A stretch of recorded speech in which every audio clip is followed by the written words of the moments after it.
Welcome to MCM Movies. I am not Robert Osborne. My name is Matt. I'm a PhD candidate here at MCM. Today, we'll be watching a couple of great films. The first is Maya Deren's Meshes of the Afternoon.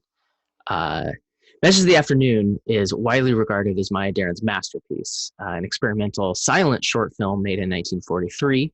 Interestingly, an American short film, independent, experimental, made at the height of the studio system, not in the studio system, directed by an immigrant woman with a master's degree in English literature, and time spent as an organizer in various socialist organizations during the Depression years of the 1930s.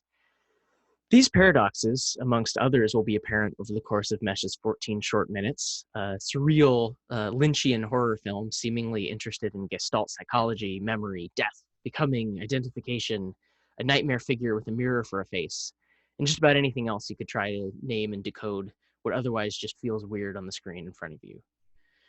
Deren herself objected to said attempts, despite being a prolific film theorist, in addition to her creative work, calling in her written work for a conception of cinema as a wholly new 20th century art form, which should exceed the rote technological ability to, quote, merely record realities that owe nothing of their actual existence to the film instrument, end quote, creating a total experience so much out of the very nature of the instrument as to be inseparable from its means.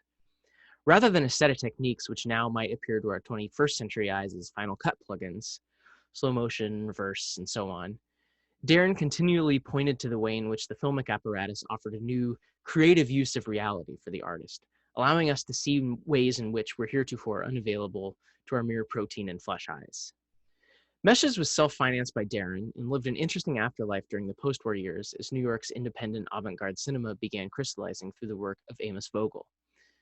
Versions of the film floated around the scene like a kind of sacred text, so much so that she received a Guggenheim Fellowship in 1946, and it led to her status as one of the towering figures in the cinematic art world, inspiring other figures you might know, such as Stan Brakhage, Kenneth Anger, Barbara Hammer, and others.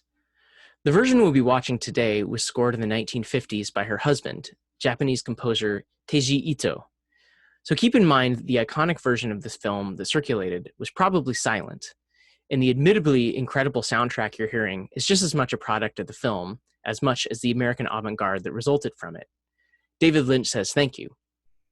And with that, enjoy 1943's Meshes of the Afternoon.